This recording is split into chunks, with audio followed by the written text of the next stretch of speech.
This was a strange one. Hey guys, it's CL, and welcome back to my YouTube channel. I make brand new Critical Role recaps every Monday at noon, and would be happy to have you join the party. If you haven't already, go ahead and subscribe and hit the Bertrand bell to be notified of future videos. Now, without further ado, let's discuss the 57th episode of Campaign 3 of Critical Role. First of all, I want to apologize for the voice as I fight a cold. I sound a bit different, but I'm on the mend. Hopefully it ends soon. Second of all, this episode was really hard to recap.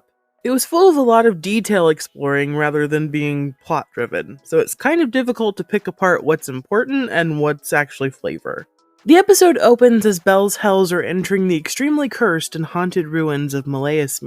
Staying connected to each other via a telepathy link, the party stealthily make their way towards the city's tallest tower in search of info on Ludinus. The streets are filled with ancient, decomposing bodies, their souls cursed to stay here for some strange reason, as the party end up entering a combat with about 20 ghosts. It did have one of the most beautiful maps Matt has ever made, in fuchsias and purples. It was so cool. And despite Chetney becoming possessed by a dead TikTok girl, they're able to swiftly defeat them and begin studying some of the buildings. The other thing Malaya has in spades are weird trees that, totally aren't evil or corrupted, that want to penetrate us, and also they have some odd mutated monsters in spades. On the way north, the Hells notice a large pterodactyl-like creature with streaming appendages off its wings, no head, and in between its shoulders, a large, vibrant purple eye perched atop the highest tower. I'm definitely with Abria and hate this place. It gives me the heebie-jeebies. At one point, they watch it disappear into the distance, and it comes back clutching something. Is it lunch? Was it an animal or a nearby Shady Creek Run affiliate who's come to the area to collect some vintage goods? No idea. Frida decides to scout out on the top level of a nearby home to keep an eye out for the weird stag or the headless pterodactyl, while the rest of the party head out towards the central tower. However, with the coast mostly clear, especially of wild beasts, Frida heads out to rejoin them, but ends up falling several feet as one of the bridges wears out below them, causing a loud ruckus that earns them the attention of the Wolf King, a strange beast comprised of multiple mutated wolves that howls and moves at various speeds. Did I mention I hate this? But with the combo of Minor Illusion, Pass Without a Trace, and Imogen summoning a giant storm as a loud, noisy thing in the sky, the party managed to regroup and begin scaling the tallest tower as the Wolf King catches up to them. However, Deanna clutch summons Spirit Guardian Chetney, who distracts the wolf with its shiny beacon glow long enough for them to make it inside. The tower base has been crumpled by these strange tree roots, causing the building to lean towards one side. Looking around, with the vibes check, Fern is able to discern that Ludinus indeed was here at some point, and the party search around, finding a body of a suspected thief that was taken out by an explosive magical glyph that Deanna dispels, and FCG finds a gold ring on the body that, after Imogen mentions people use rings to wed, takes. Do I sense a robot matrimony in the works? Upstairs they find an empty bookcase. We don't know if its contents were stolen, or if they just never were there, or if it was blocking off something, but do notice this place is covered in a weird skin-like substance. Like maybe the tree around them is alive and fleshy.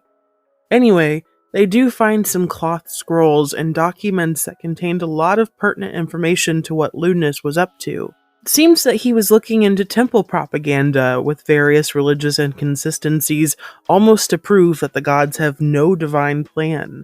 He was also studying the patterns of the arcane and rituals, seemingly the beginning signs of his knowledge of the Applebee's soul cycle. They also find a list of specialists that Ludinus maybe thought would have some information. Vitora, Visherton, people we don't know, and Leyren from Calamity. And we know exactly what her specialty was, as she used the apogee solstice to power her machine that basically caused the Calamity to start. So I'm sure her knowledge would have been infinitely helpful for Ludinus to also try and acquire that power. They also learned that he fixated on one god in particular, the Matron of Ravens, and that her name holds power.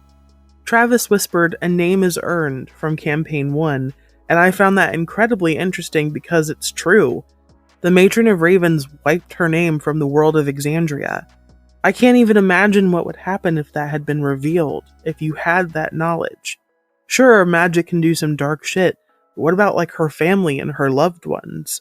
Would they be safe if the world hunted for her bloodline? She basically killed a god and replaced him. There's gotta be more of that BDE in the rest of the family. Chetney discovers a weird circle imprinted on the wall that absorbs magic, but before anyone can dump any spell slots into it, he touches the weird shedded skin and it begins to bleed, and a monstrosity of a creature drops from the ceiling, beginning to form from strange lumpy mass into a monster. What did you guys think of the episode? I'm not gonna lie, this one hasn't really captivated me in the way that the past couple have. I think it's because I don't like ghosts, and scary things, and being penetrated by trees. Just not my idea of a good time. So this episode took a little bit for me to get through. I just think I missed the other half of the group a lot. After the telepathy spell ends on their way to the tower, Imogen tries to message FCG and it works. What is it about Malaya smear that allows them to communicate? Do you think she could send a message out now to Ludinus and it would work? Matt said she didn't have the same interference she felt before. Though I'm guessing it's the weird curse that's been set up upon this land that causes the magics to be untouched by Ludinus's moon plot, I just want to know what happened. Was it Ludinus's fault? It seems that maybe the centralized point could be the tower. I mean, it's extremely important, it's the biggest building there. I just don't have any clues as to what happened. But I'm curious if they could hone in on it in some way. Let me know what you think in the comments below. Don't forget to like and subscribe and check out my other recaps of Campaign 3 on my channel. Thank you so much for watching. Stay safe out there. Good day, my friends.